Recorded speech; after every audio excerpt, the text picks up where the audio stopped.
Inna ad-dina 'inda Allahil Islam.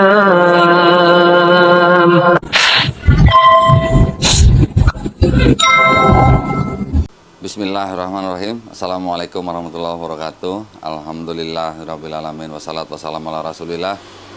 Berbahagia sekali pada hari ini saya berada di kediaman Mbak Siska ya saya panggilnya. Boleh. Assalamualaikum Mbak Siska. Waalaikumsalam, Kak Dodi. Alhamdulillah sehat Mbak. Alhamdulillah. Seger alhamdulillah. Nah pada hari ini saya janjian sudah cukup lama ya. Alhamdulillah baru hari ini kesampaian. Jadi pengen ngobrol-ngobrol sama Mbak Siska ya. Mungkin saya yakin para pemirsa sudah banyak yang tahu Mbak Siska di channel Ngaji Cerdas ya. Masya Allah ceritanya sangat menginspirasi ya buat kita semua. Nah hari ini kita akan ngobrol-ngobrol ringan aja. Kisah ya seperti biasa lah ya. Kisah seorang mu'alaf gitu ya Mbak ya. Seperti biasa kan kita tahu lah. Orang muslim pasti penasaran. Gitu ya. Kok orang di luar Islam masuk Islam, kenapa gitu ya? Siapa yang suruh gitu ya? Ada yang maksa nggak gitu ya? Itu biasa lah ya. Nah, Iya. sebelum saya ngobrol dengan Mbak Siska, seperti biasa saya ingin mengundang para pemirsa yang ingin membantu perjuangan dakwah kami, juga yang ingin menyalurkan zakat sedekah infaknya, ataupun juga yang ingin berpartisipasi ya di dalam program wakaf untuk tanah yang sedang kami bebaskan di daerah Wonosalam, Jombang, Jawa Timur, seluas 6 hektar. Dengan harga Rp250.000 per meter persegi. Silakan kirimkan ke BSI dengan nomor rekening 111889988 atas nama YPM atau Jakarta. Barakallahu fikum, semoga partisipasi para pemirsa diterima di sisi Allah Subhanahu wa taala sebagai amal jariah ya. Amin. Baik, kita mulai aja dengan Mbak Siska. Mbak Siska sehat ya? Alhamdulillah. Alhamdulillah. Mau mulai dari mana agak bingung sebenarnya.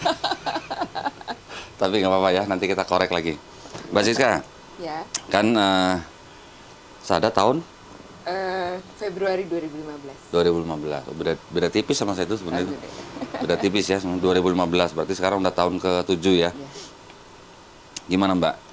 Islam masih sangat meyakinkan buat Mbak Siska ya berarti ya?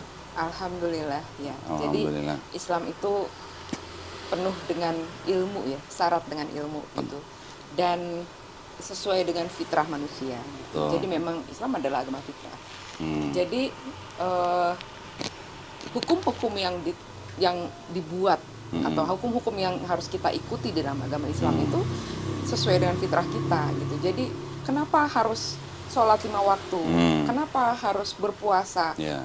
Kenapa harus Zakat. zakat Ya. gitu kan? Nah itu tuh secara ilmiahnya tuh ada penjelasannya. Di situ lebihnya gitu ya. Jadi ada penjelasannya. Jadi bukan asal sekedar sami'na wa ata'na gitu. Kami dengar dan kami taat. Bukan hanya seperti itu. Ada penjelasan-penjelasan ilmiah yang bisa kita pelajari.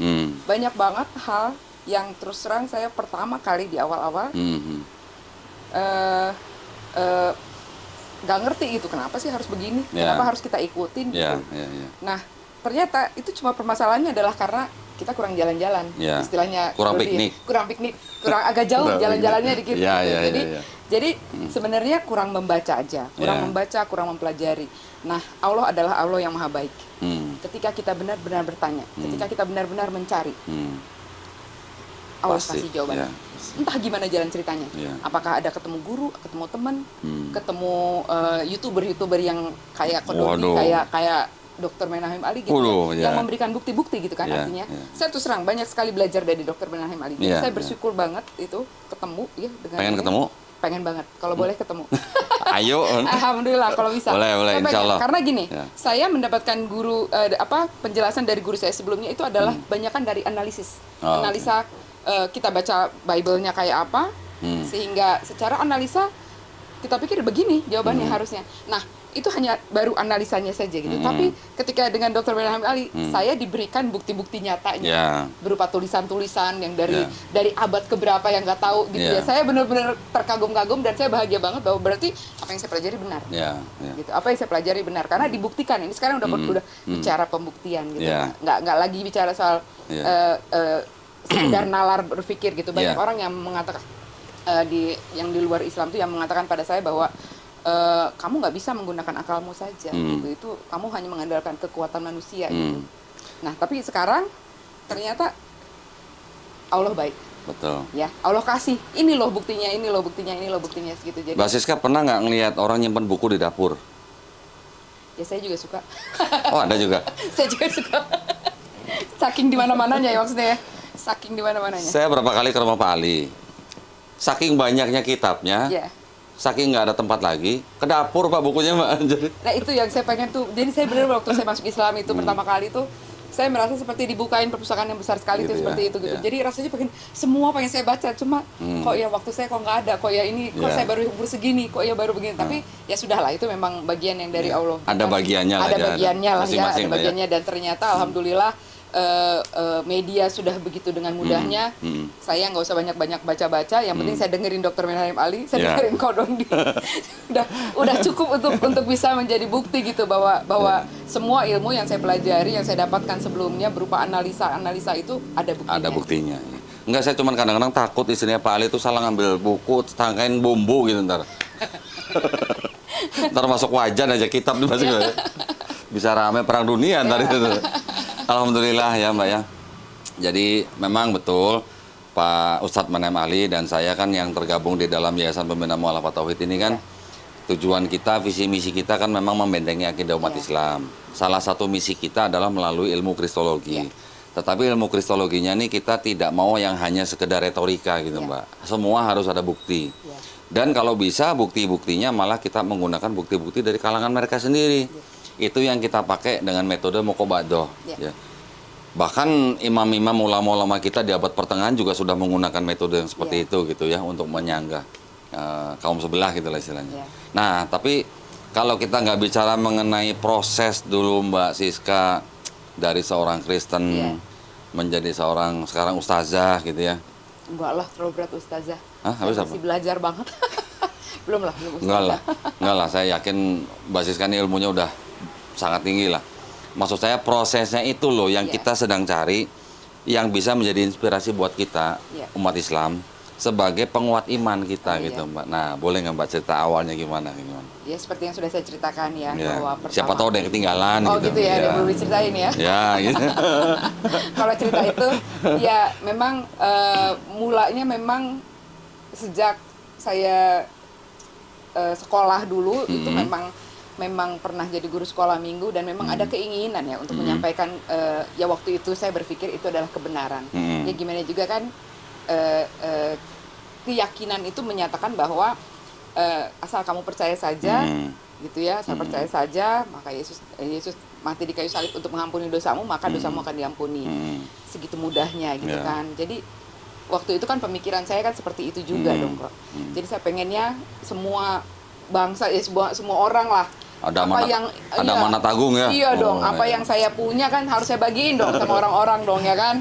Masa saya nikmati sendiri kan salah kan kalau kayak gitu kan. Rasanya saya benar dan itu benar. Tiap kali sejak saya SD sih saya sebenarnya ketika saya sudah mulai mengerti tentang agama Kristen itu saya suka kasihan sama teman saya yang muslim yang belum masuk Kristen gitu. Saya pikir masuk neraka lo gitu ya. Kasihan banget sih kamu gitu. Kamu masuk neraka gitu ya. Kamu capek-capek gitu melakukan banyak ibadah apa segala macam. Kamu nggak akan ibadahnya nggak akan pernah sampai. Gitu. Dalam hati kan begitu ya. Nah jadi itu yang membuat saya sebetulnya mau jadi guru sekolah minggu, aktif di gereja dan sebagainya gitu ya waktu itu.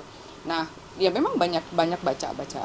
Tapi memang dalam pembacaan Alkitab itu memang sudah banyak pertanyaan dalam hati gitu ya.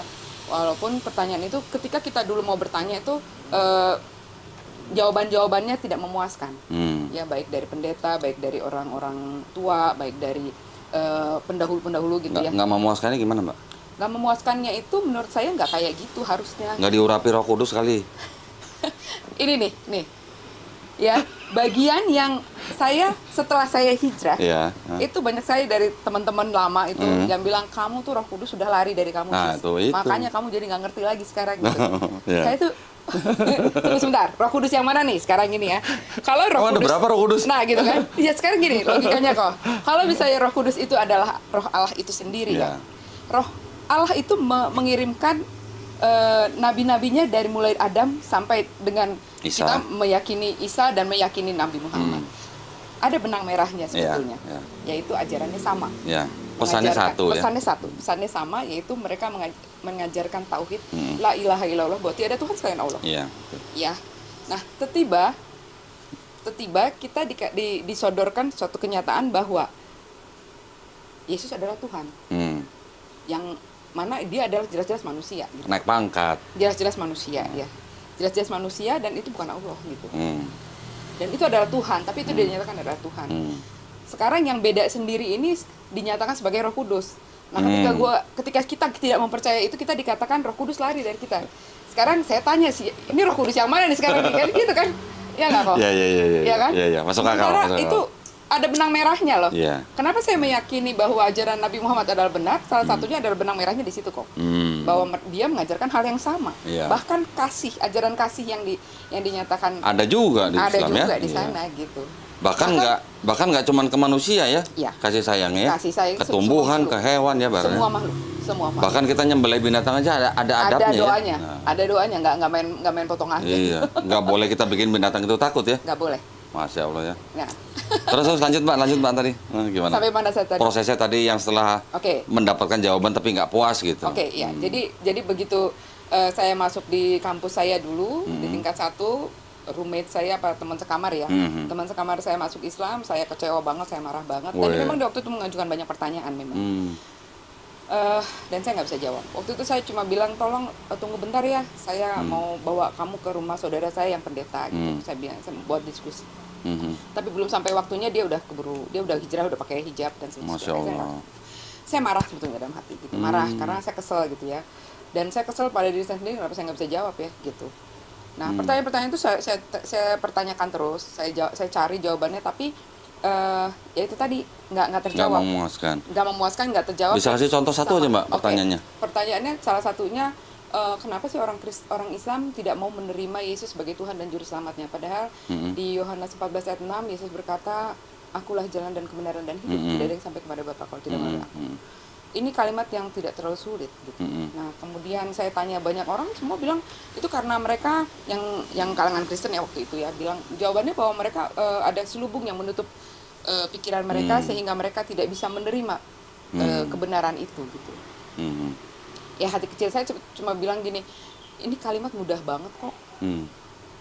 Ada apa sama mereka sih gitu. Tetap gitu. Tetap jadi nggak menjawab pertanyaan saya, nggak mungkin gitu, hanya gara-gara itu aja terus mereka tidak bisa menerima bahwa Yesus adalah, ini kan gampang banget, aku lah jalan dan kebenaran dan hidup, ya sudah, mau apa lagi, mau gimana lagi, nah itu. Nah udah setelah itu pertanyaan itu saya simpen jauh-jauh lah di bagian yang paling pojok lah, ya udah lupain lah gitu. Masuk laci gitu lah, masuk laci lah di pojok gitu udah. Terus saya bekerja, saya menikah, punya anak dan sebagainya, dan seterusnya saya bekerja sampai suatu saat di satu tempat pekerjaan saya bertemu dengan seseorang yang bisa menjelaskan semuanya, menjelaskan semua sejarah ini, karena waktu itu memang dia seorang sarjana hukum memang, dan memang dia Muslim dari lahir, tapi dia yang mempelajari banyak tentang Alkitab. Jadi dia memang menaruh perhatian besar untuk itu, dan saya nggak tahu waktu itu kondisinya. Jadi waktu itu saya cuma berkenalan sama dia, ya merasa teman. Saya pikir kasihan banget ya nih orang nggak kenal Yesus gitu. Dalam kasihan hati ya, nggak ada yang nyelamatin ya. Gitu waktu itu. Dalam hati saya, karena waktu itu memang ada beberapa masalah-masalah yang memang dalam pekerjaan kita memang cukup berat gitu. Jadi harusnya dia berserah nih sama Allah nih, sama Yesus nih gitu dalam hati saya gitu. Sambil ya kita ngobrol-ngobrol aja sih, nggak apa-apa. Nah dia yang membuka pembicaraan mengenai Freemason, mengenai Illuminati. Waktu itu pembahasan udah banyak banget gitu. Sampai akhirnya ke pembahasan ke bangsa Israel. Ya memang tidak jauh kan dari situ. Dari bangsa Israel, kemudian sampai suatu saat dia bicara soal akhir zaman, bahwa Yesus, kami umat Islam tuh percaya bahwa Yesus akan menjadi juru selamat di akhir zaman. Saya bilang, tunggu bentar. Juru selamat gitu. Iya, kamu Muslim dari lahir kan ya? Saya bilang gitu. Iya. Kamu percaya kalau Yesus itu akan menjadi juru selamat? Iya, saya percaya. Kenapa kamu nggak bisa terima kalau Yesus itu Tuhan? Cuma Tuhan loh yang bisa jadi juru selamat. Saya bilang. Nah terus dia bilang gini, emang di mana Yesus dibilang ada kalau Yesus itu Tuhan? Banyak ayatnya gitu. langsung saya kasih tahu loh. Kan kata Tuhan banyak buat Yesus kan? Ya saya langsung nyampein itu Iya. Yohanes 14 ayat 6 aja bilang. Iya. Yesus berkata, akulah jalan dan kebenaran dan hidup. Nah, Sekarang kamu baca lagi yang benar. tidak ada yang sampai kepada Bapa kecuali Kalau tidak melalui melalui aku. Nah, itu jadi kan jalan kan berarti nah, itu. iya, nah, jadi aku baca lagi. Terus itu dia bilang gini, coba kamu baca lagi. Itu Iya. konteksnya apa, latar belakangnya apa, suasananya di mana. Kemudian Yesus sedang berbicara sama siapa dan apa sih sebenarnya yang sedang dibicarakan di situ. Oke, saya baca lagi. Konteks ya. Konteks. Nah, jadi mulai dari situ saya mulai membaca Alkitab dengan cara yang mungkin bisa dikata berbeda ya. Jadi kita baca sejarahnya, konteksnya, terus jadi artinya kita paham memahami Ya. bahwa sebetulnya pesannya apa sih gitu. Ya. Sebetulnya pesannya apa sih? Jadi nggak baca begitu aja gitu, Ya. nggak baca bahwa Yesus berkata gini, Yesus bilang gini. Nah, tapi nggak tahu itu sebetulnya dia sedang bicara sama siapa dan apa yang sedang dia bicarakan sebetulnya. Habis itu baru sejarah secara luasnya gitu. Dari situ akhirnya saya mempelajari lagi gitu semuanya gitu. Belajar ulang ya. Belajar Iya, ulang. iya, iya. Bener-bener kalau belajar. Berapa ulang. lama tuh Mbak belajar Kurang ulang? lebih 2 tahun. 2 tahun. 2 tahun. Belajar ulang Bible. Belajar ulang Bible. Kepada seorang? Bukan kepada seorang. Artinya saya Enggak, sama teman kerjanya itu bukan? Ya, saya polanya, pola membacanya. Oh, Yang saya oke. belajar sama dia tuh pola membacanya, pola ininya, apa namanya, membacanya itu ya, membaca bahwa harus dikaji ya. Iya. Bahwa tidak hanya satu, kamu nggak baca sepotong-sepotong gitu. Kamu jangan baca sepotong-sepotong. Jangan cherry picking gitu ya. Jangan baca sepotong-sepotong. Ini yang saya Ya. paling inget banget tuh. Saya Ya. tersinggung banget soalnya. Oh gitu ya. Waktu itu saya tersinggung banget. Dia ngomongnya enak banget ya. Cie, tersinggung nih. Dia ya. ngomongnya enak banget kan. Kamu jangan suka baca sepotong-sepotong. Gitu ya. Iya. Perasaan gue, gile, gue gak baca sepotong-potong. Gue baca semuanya. Baca semua. Rasanya gitu kan, rasanya. Tapi pas ditanya loh, kok beda ya? Kok beda maksudnya gitu. Nah baru saya panik, Yeah, baru artinya saya benar-benar mengerti bahwa cara membaca itu harusnya seperti apa. Ya. Lihat konteksnya, kemudian bahkan lihat penulisnya bagaimana. Jadi akhirnya kami waktu itu mempelajari bagaimana cara penulisan Alkitab. Kemudian siapa saja penulisnya, kemudian sejarah panjang penulisan Alkitab itu seperti apa gitu akhirnya. Dan ya akhirnya saya memahami bahwa memang adalah yang seperti dikatakan oleh Menahem Ali bahwa itu adalah terjemahan dan terjemahan dan terjemahan dan terjemahan dan terjemahan sehingga terjadi begitu banyak bias. Terjadi begitu banyak bias dan pengertian jadi berubah dan berubah. Gitu loh. Jadi nah kemudian udah gitu saya juga mempelajari sejarah panjang perjalanan gereja. Ya. Kenapa bisa gereja begitu banyak macamnya? Sektenya. Kenapa begitu banyak sektenya? Kenapa begitu banyak macamnya Kristen Protestan, Kristen Katolik, Kristen segala macam Kristen kan? Dulu Mbak Siska Kristen apa? Protestan saya dulu. Protestan. Gerejanya? Sesuai dengan suku orang tua. Oh, Ya, Batak. Ya. HKBP. Ya, Oh, oke. kurang lebih seperti itu Ya, ya. ya. Jadi itu mau tidak mau saya pelajari semuanya secara lengkap, secara utuh gitu. Sampai akhirnya saya menemukan gambaran yang utuh dari semua agama Itu yang penting tuh ya. Itu yang gambaran yang gitu. penting. Gambaran yang utuh ini. Jadi sebetulnya apa sih gitu loh. Bahkan ketika kita sudah mengerti itu, Kak Doni sendiri juga mempelajari itu dan Iya. akhirnya mengerti bahwa apa yang terjadi sampai hari ini di Iya. dunia saat ini Iya. kita ngerti kan ya. Iya, Ini iya. datangnya dari mana sih? Kenapa Iya. sih bisa begini gitu? Bahwa mulanya itu ya memang iblis berencana iblis melawan Allah, ya kan? Dengan Sehingga segala cara dengan ya. segala cara dia memakai suku bangsa yang mana untuk menghancurkan semua manusia. Tujuannya hanya satu. Bagaimana caranya kita semua jangan menyembah Allah. Iya. Karena hanya ada dua kok. Allah atau bukan Allah. Iya. Di luar Allah, ya udah. Siapa? Kalau di Bible ada Allah, ada Tuhan, Mbak. Nah, itu makanya. Namanya apapun itu di luar Allah, Iya. berarti bukan Allah. Sudah. Iya. Iya. Nah, kemudian saya waktu itu memang hijrah perlahan-lahan. Saya diam-diam karena saya merasa yakin dengan Iya. semua penjelasan ini dan saya yakin waktu itu sebetulnya bahwa semua keluarga saya juga nanti kalau saya jelasin pasti nerima. Orang ini jelas kok penjelasannya. Tetapi ternyata memang mereka tidak mau mendengar penjelasan. Itu aja sih kok. Jadi karena tidak mau mendengar penjelasan ya sudah, ya saya give up. Saya mau gimana? Nggak mungkin saya paksain kan. Gitu. Saya nggak mungkin paksain dengan keluarga dengan ya kalau saya memang terpaksa harus menyingkir ya saya menyingkir.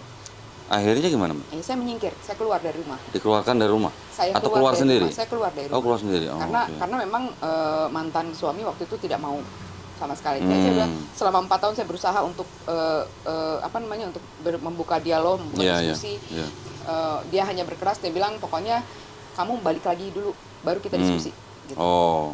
Jadi dia maksa saya harus balik lagi dulu, atau pokoknya ya nggak, intinya nggak mau mendengar lah, nggak mau mendengar penjelasan apapun gitu. Iya, iya. Jadi dan begitu juga dengan teman-teman saya yang berusaha untuk berdebat melalui Facebook, melalui apa gitu ya. Mereka bilang kamu tuh memaksakan keinginanmu sendiri gitu. Jadi nggak mau dengar penjelasan apapun, jadi langsung menuduh bahwa kamu sesat, tapi dia nggak mau dengar penjelasan. Roh Kudusnya lagi. Ya itu tadi bilangnya Roh Kudusnya ninggalin saya, padahal sekarang Roh Kudus yang mana itu? Ngomong-ngomong Mbak, temen kantornya Mbak Siska tadi tuh, Ya, yang dikasih tahu akulah jalan dan hidup dan kebenaran gitu, dia nggak nanya jalan mana gitu, maksudnya kalau mau nyembah kenapa nyembahnya jalan, kenapa nggak menyembah yang dituju gitu? Nanya gitu kok Mbak? Enggak ya? Ya kalau akulah jalan, terus sebenarnya nggak ada yang salah ya. iya. Salahnya di mana ya sebenarnya? Yesus jalan, semua nabi-nabi kan juga jalan untuk kepada hidup kekal ya, begitu ya, benar ya. Sekarang kalau hanya Yesus, tanpa Yesus tidak ada yang sampai kepada Bapa, terus umatnya nabi-nabi sebelumnya tuh nyampe nggak tuh ke Bapa tuh Mbak? Nah itu dia. Kan gitu ya. Iya. Jadi kan artinya semua nabi-nabi adalah jalannya dan hidup dan kebenaran. Artinya ya melalui mereka, umatnya mereka menemukan hidup yang mereka kekal. menyembah Allah. Iya, gitu jadi, ya. Jadi setiap nabi pada masanya itu mengajari umatnya pada saat itu bagaimana menyembah Allah supaya dia sampai kepada Allah. Iya. Itu Nah dia. jalannya kan Dan jalannya, nabi-nabi itu ya. Iya, jalannya. Itulah yang dimaksudkan, seperti bagaimana ibadahnya gitu loh, caranya seperti apa gitu ya. Enggak, saya kirain temen kantornya Mbak Siska bilang kalau mau nyembah jalan yang Yesus itu kenapa nggak nyembah jalan Sudirman misalnya gitu. Mungkin ada jalan lain gitu ya. Kan banyak jalan menuju Roma gitu. Oke.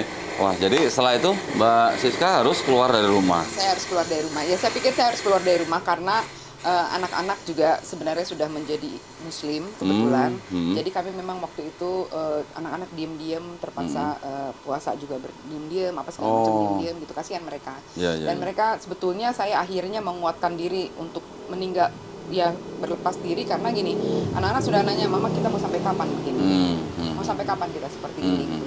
Nah saya udah melihat bahwa berarti itu artinya adalah suara hati mereka bahwa mereka sudah menderita gitu. Jadi saya pikir sudah nggak sehat lagi gitu. Dan saya nggak bisa juga terlalu lama menunggu. Kalau memang dia tidak mau ya sudahlah, tidak apa-apa. Saya tuh nggak bisa paksain juga gitu kan.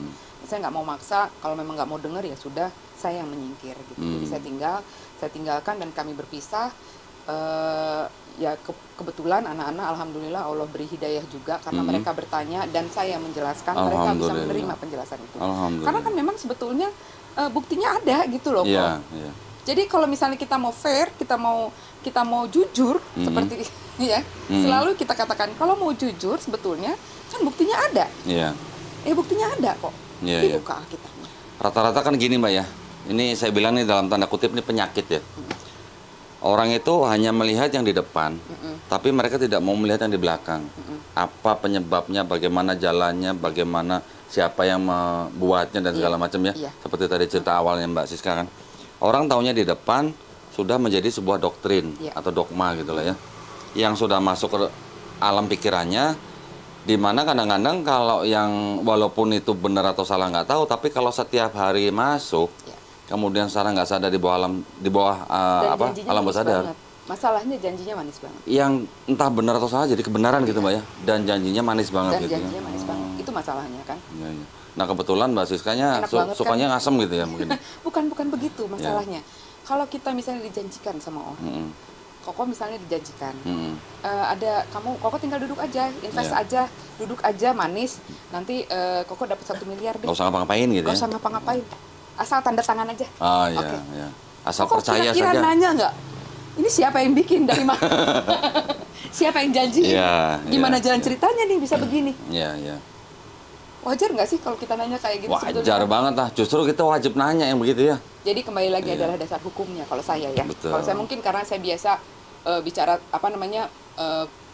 dari pekerjaannya udah bertahun-tahun, kita harus ada dasar hukumnya.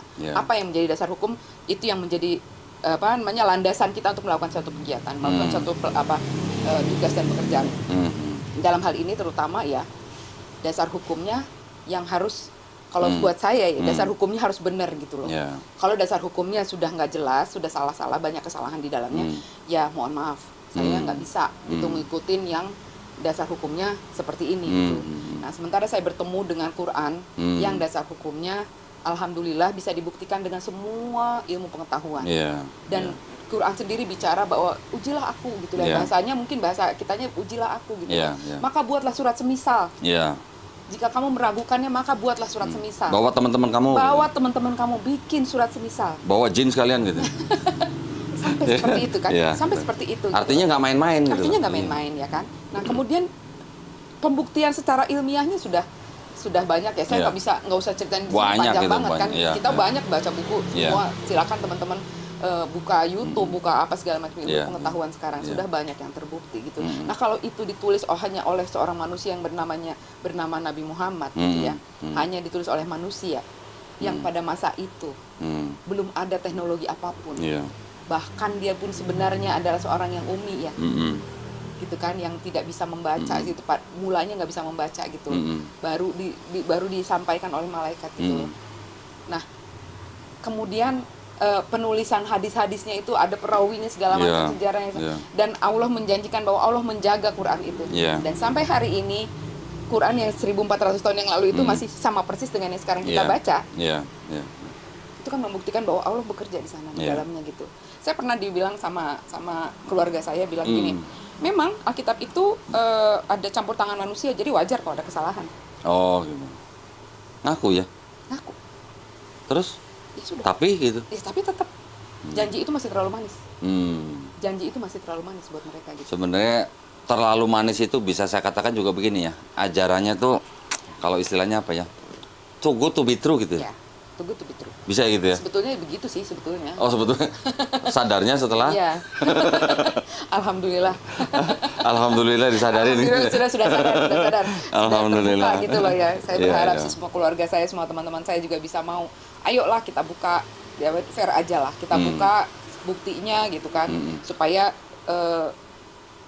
yang menjadi sauh, yang menjadi pegangan kita tuh apa sebetulnya sih dasar hukumnya. Gitu. Sedangkan peraturan yang dibuat pemerintah aja kita protes gitu kalau nggak bener gitu. Gitu ya? Masih bisa diuji itu ya? Iya, masih bisa diuji kan? Ke MK gitu ya? Iya, masih bisa diuji di apa namanya? Kenapa kalian bisa protes gitu pada aturan itu gitu? Sekarang ini aturan yang membuat kalian selama-lamanya. Nah, lu terima aja gimana sih? Iya. Bukan selama-lamanya, Mbak. Kalau anak-anak TK kan banyak selama-lamanya gitu. Biasanya kayak gitu ya mereka. Iya. Tapi Nah, seperti itu gitu kan. Jadi ya. yang saya tangkap nih dari Mbak Siska nih ngomong nih dari tadi nih. Berarti boleh nggak kalau saya bilang begini? Jujurlah minimal pada diri sendiri gitu ya. Gitu ya, Mbak ya? Bisa. Gitu ya. Kalau menurut saya sih seperti itu ya, harus jujur lah pada diri sendiri lah ya. Walaupun awalnya mungkin sempat tersinggung gitu ya. Iya. Hah? Iya. Sempat gemes gitu ya.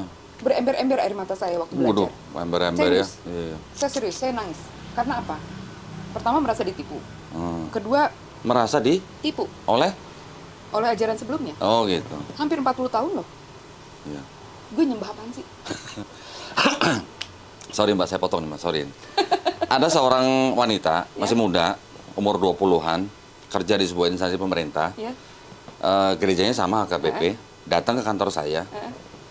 Ya, biasa mau menanyakan masalah agama gitu ya. Akhirnya saya tunjukkan Bible yang tebel itu tuh, yang merah itu tuh.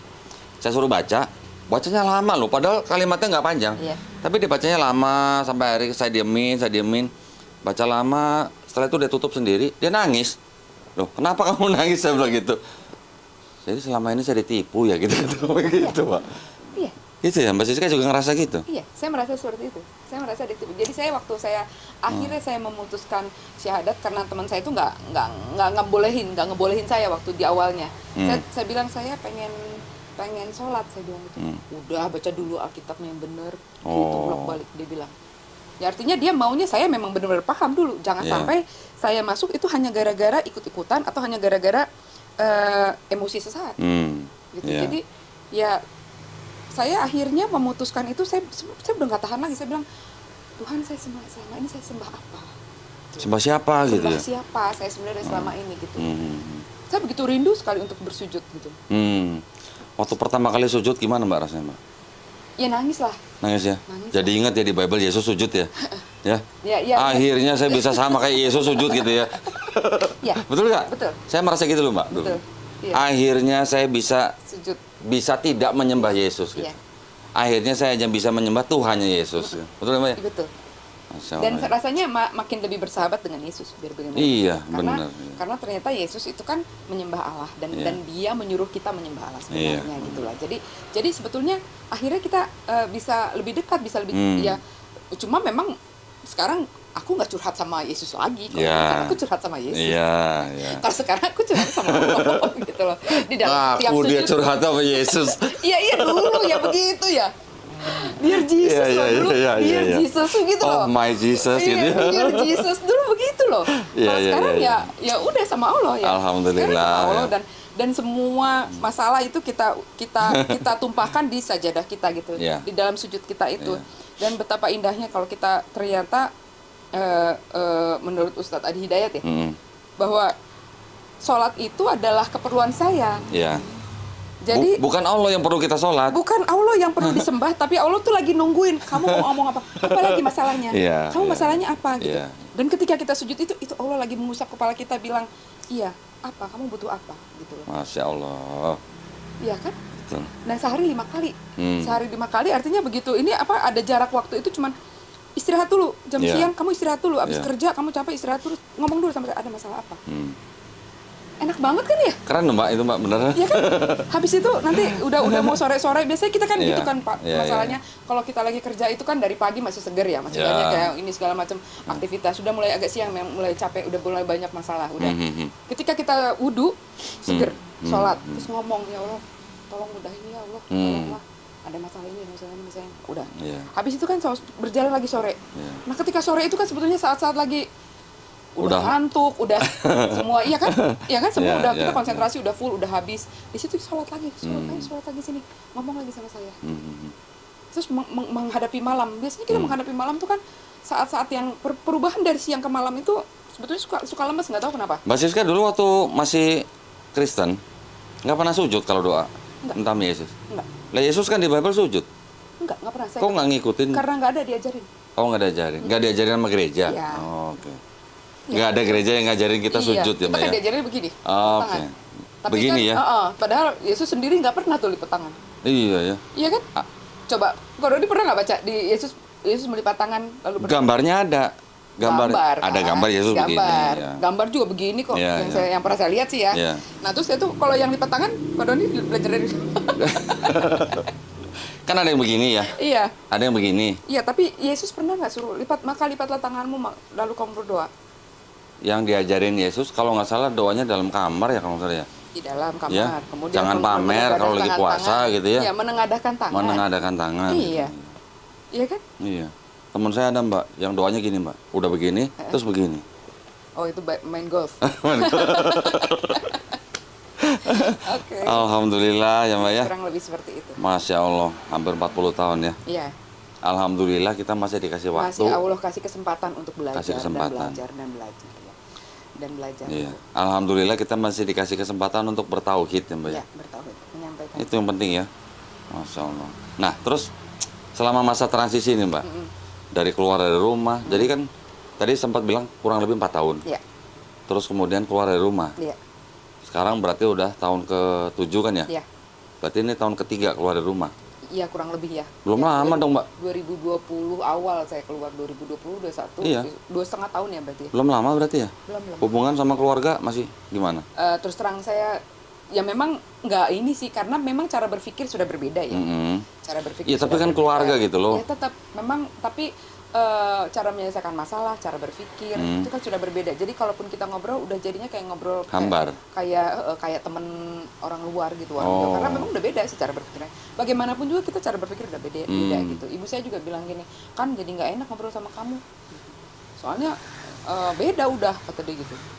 Sebenarnya Basi. masalahnya apa ya? Nggak Maksud ngerti. saya di luar daripada agama Iya. nih. Hubungan orang tua sama anak kan sebenarnya kan tidak harus dibatasi dengan agama harusnya kan ya. Ya harusnya, Harusnya tapi ya memang saya tetap sayang ya, tetap Iya. mendoakan mereka biar bagaimanapun juga. Saya berharap mereka mendapatkan hidayah. Biar bagaimanapun juga saya masih berharap bahwa mereka kita akan berkumpul lagi di surga nanti. Iya, Tetap amin. pasti begitu kan. Tapi kan kembali lagi kita hanya bisa mendoakan supaya mereka mendapat hidayah. Iya. Gitu. Hidayah milik Allah ya. Hidayah milik Allah Iya. gitu kan. Ya, jadi ya sudah, nggak apa-apa. Saya ada memang harga yang harus dibayar, tapi apa yang harga yang harus dibayar itu kayaknya masih jauh banget dibanding keuntungan yang saya dapat, bahwa Masih saya mengerti siapa saya, siapa Allah Gitu. di dalam hidup ini gitu. Dan Allah menggantikan semua itu kok. Banyak saudara-saudara keluarga dalam Muslim ini banyak kok yang menggantikan itu gitu. Benar-benar kok Allah janjinya sesuai di awalnya saja, bahwa aku akan menguji engkau dengan sedikit ketakutan, dengan sedikit kelaparan. Ya itu benar kan? Itu Ya kalau nggak pernah diuji terus kapan kuatnya ya, gimana ya? kayak kita nggak bisa buktiin kan, gue emang Iya. benar-benar cinta sama Allah. Ya kalau di sekolah aja kita ada ujian ya. Ya. Kalau nggak Udah ujian kan mulai tingkat, nggak naik kelas ya? Nggak naik kelas. Iya benar. Masya Allah nih. Ustazah makanya sebenarnya. Enggak lah. Alhamdulillah ya. Astagfirullah. Senang sekali saya bisa ngobrol lagi jadi sama Mbak Iya. Siska nih, ketemu begini ya. Apalagi saya bangga banget, Itu Wow. Koko Doni dengan pembahasannya itu di setiap YouTube-nya tuh menurut saya sangat-sangat Sangat iseng. sangat apa ya, berbobot ya, karena memang membuktikan dengan jadi dengan Pak Menahem Ali itu bagus banget gitu. Jadi memang harusnya sih tsunami hijrah kepada Islam itu harusnya sudah terjadi sih, harusnya kalau menurut saya. Kalau menurut saya sih nggak berniat. Saya membuat konten di YouTube atau saya mungkin memberikan kajian di mana. Saya nggak pernah punya niat saya mau memalahkan seseorang gitu, Mbak. Ya. Karena seseorang itu mendapatkan hidayah atau tidak itu Hak semuanya prerogatif Allah. ya, kehendak Allah ya. Iya. Kita hanya menyampaikan, Mbak. Iya, betul. Kan Kita gitu. hanya menyampaikan, dan Iya. memang kita harus menyampaikan itu sih. Itu adalah kewajiban kita. Kan itu dakwah ya. Ya. Bagian dari dakwah lah ya. Dakwah itu kan nggak harus yang di lapangan sepak bola misalnya atau yang kristologi gitu kan. Iya. Dakwah kan cukup dengan senyum dengan orang non muslim aja udah dakwah ya, Mbak ya. Gitu. Oke, Masya kalau mau Allah. tanya apa lagi? Ada yang belum diceritain nggak? Nggak. Mungkin yang ditambah-tambahin dari yang Enggak sih, kayaknya. kira-kira mungkin. Terus gimana kabarnya yang tadi itu, yang temen kerjanya itu yang Ya dia mau diinjilin itu tadinya?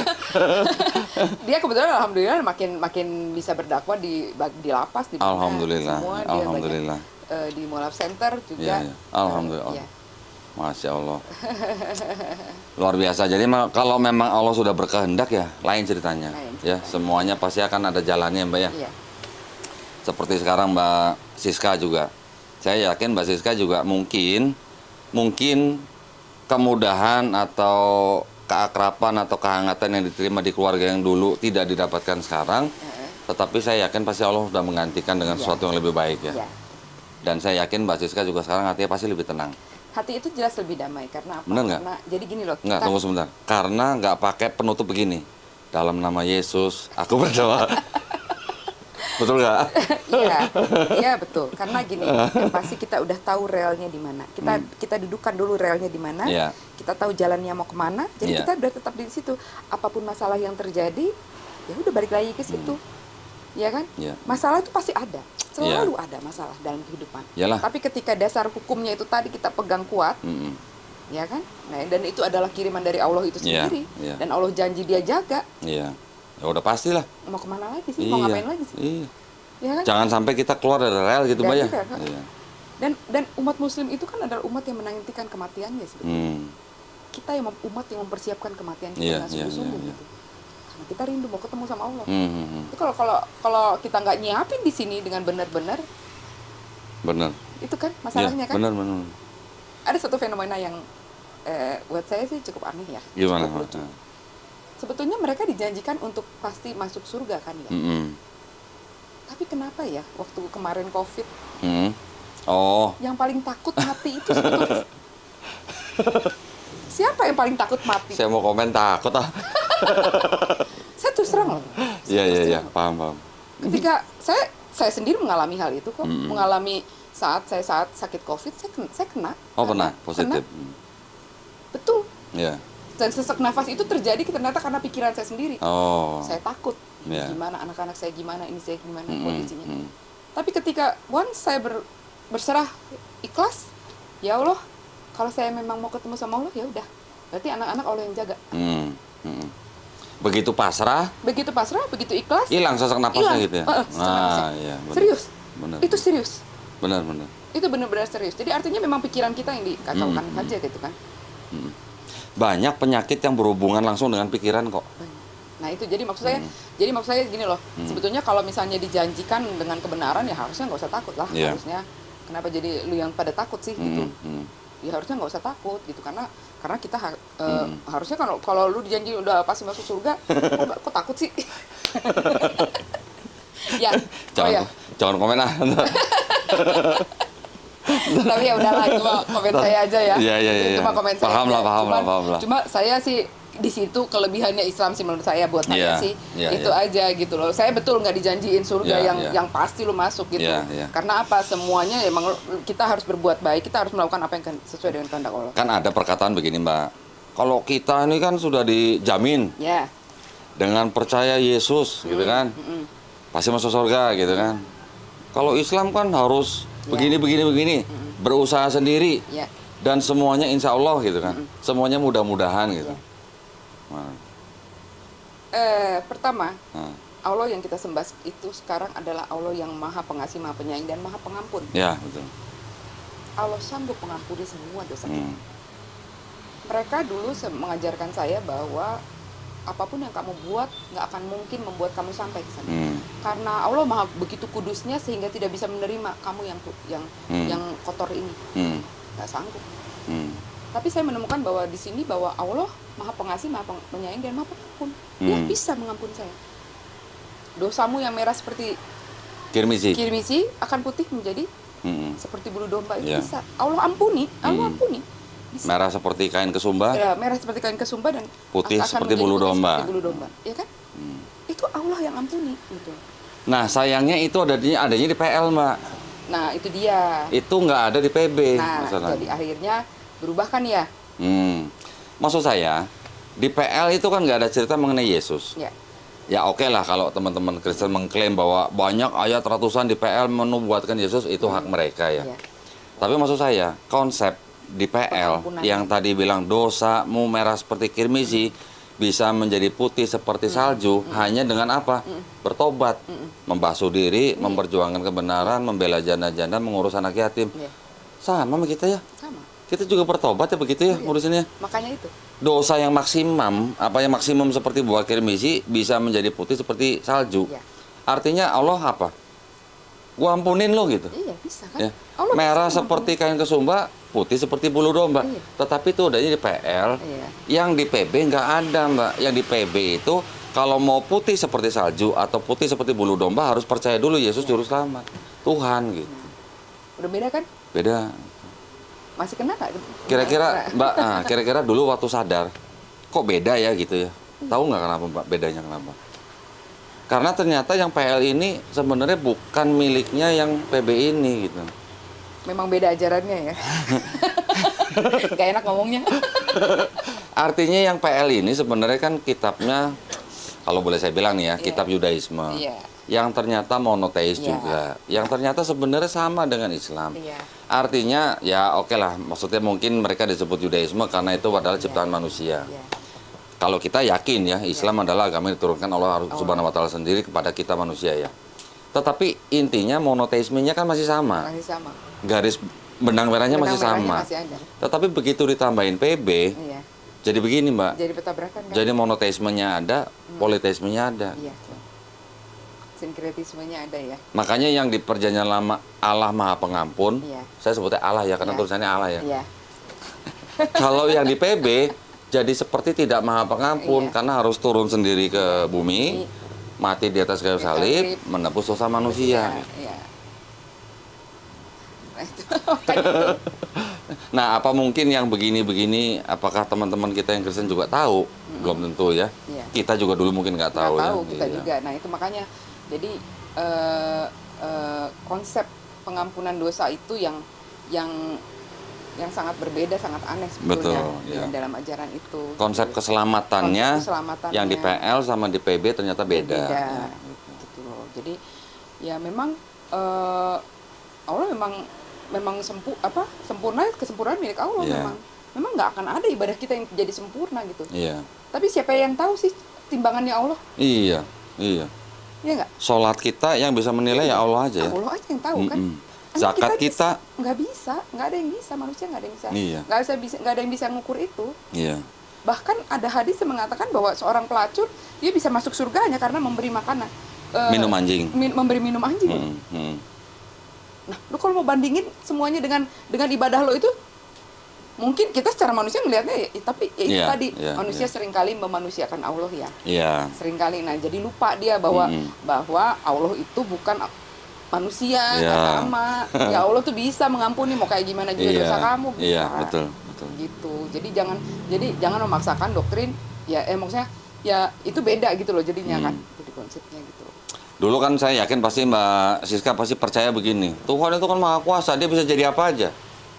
Dia bisa jadi manusia, dia bisa hadir di mana aja. Benar kan, Mbak? Iya. Gimana? Bisa. Berubah. Permasalahannya Bible-nya sendiri bilang bahwa Allah bukanlah manusia. Nah, PL lagi. Iya kan? Itu di PL kan? Iya. Tapi kan Bible ya? Iya, Bible. Part of your Bible kan? Iya.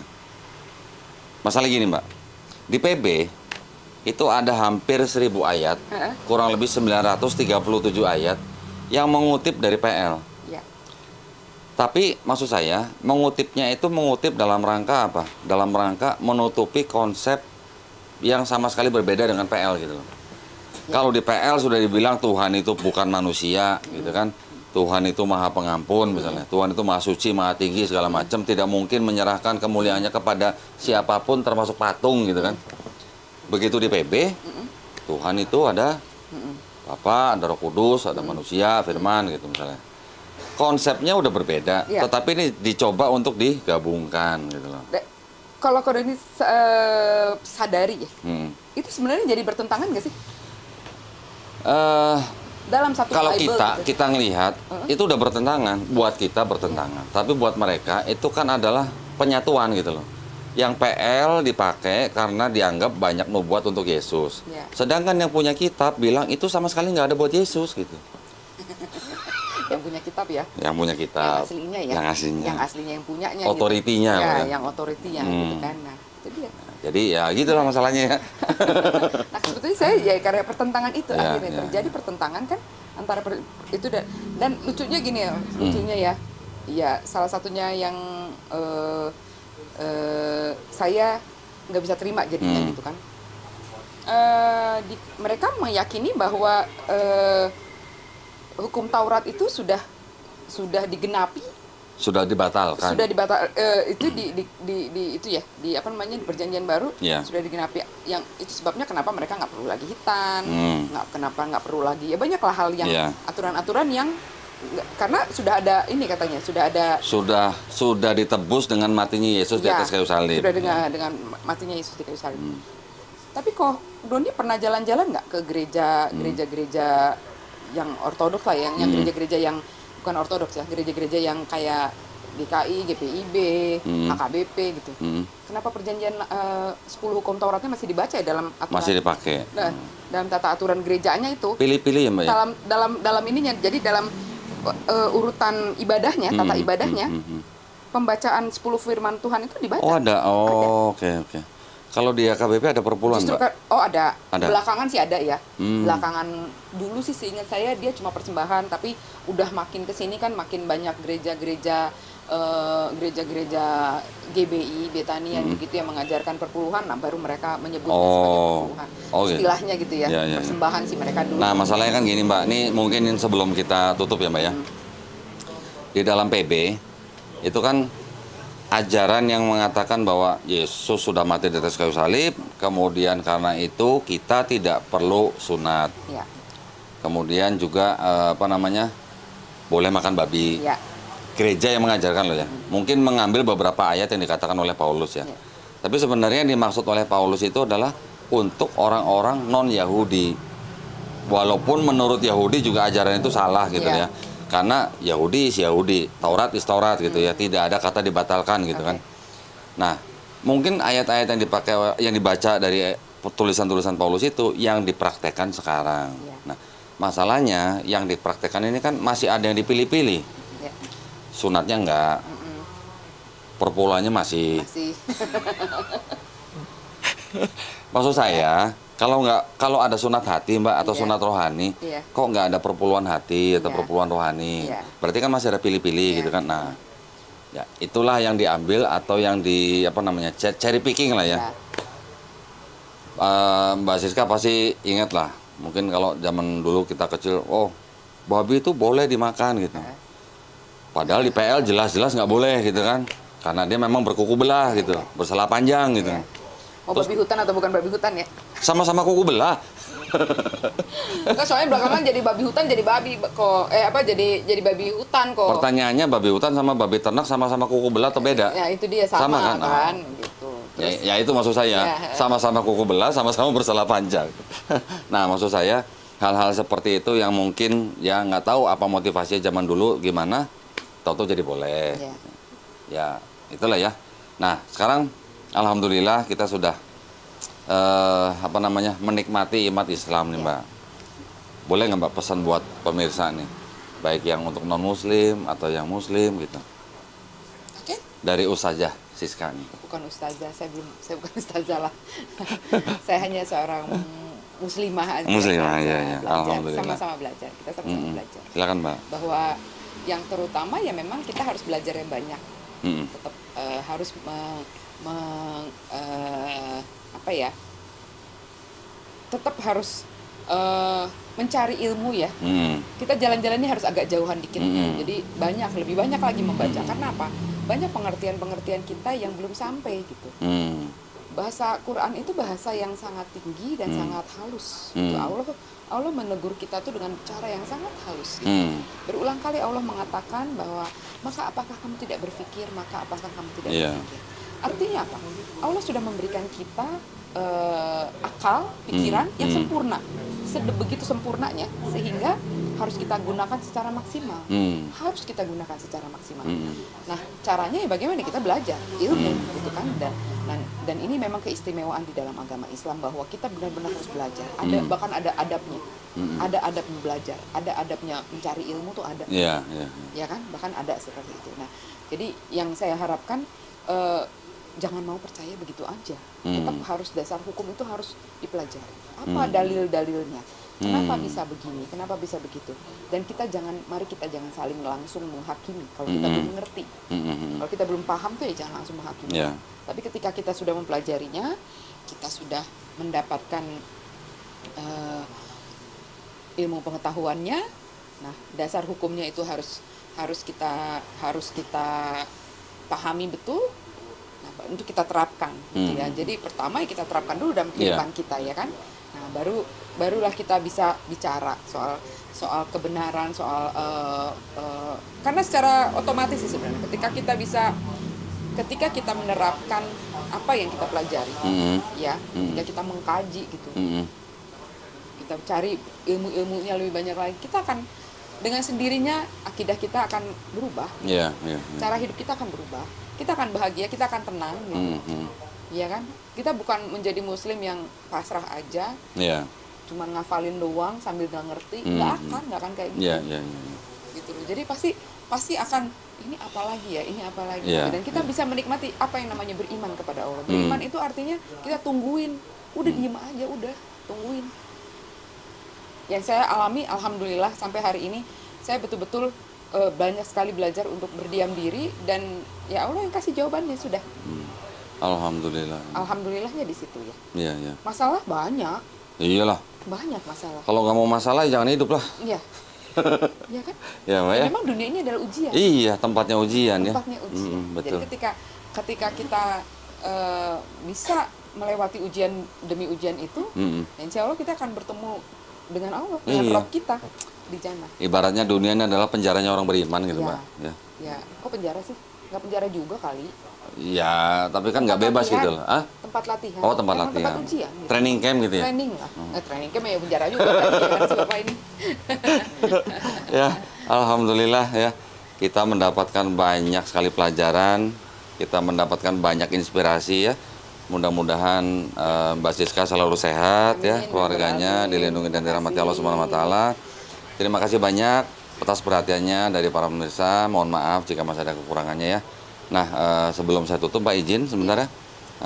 Sekali lagi saya ingin mengimbau para pemirsa yang ingin membantu perjuangan dakwah kami ataupun yang ingin menyalurkan zakat sedekah infaknya, dan juga yang ingin berpartisipasi di dalam program wakaf kita untuk membebaskan tanah ya yang berlokasi di Wonosalam, Jombang, Jawa Timur seluas 6 hektar dengan harga Rp250.000 per meter persegi. Silakan kirimkan ke BSI dengan nomor rekening 111889988 atas nama YPM Tauhid Jakarta.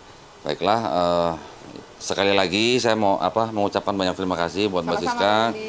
Terima kasih juga buat makan siangnya, sedap sekali tadi ya. Masya Allah, sayur asamnya mantap loh tadi. Sama ikan gorengnya mantap ya tadi ya. Masya Allah. Besok lagi boleh ya? Besok masak lagi boleh ya? Boleh. Boleh. Dengan senang hati, dengan senang Catering hati. dong berarti. Enggak, Baik. bikin warteg kok. Oh, bikin warteg, ya. Masya Allah. Ya, kalau gitu kami akan pamit undur diri ya. Mudah-mudahan kita berjumpa kembali insya Allah di kajian-kajian dan konten-konten kita yang lain. Wabillahi taufiq wal hidayah. Wassalamualaikum warahmatullahi wabarakatuh.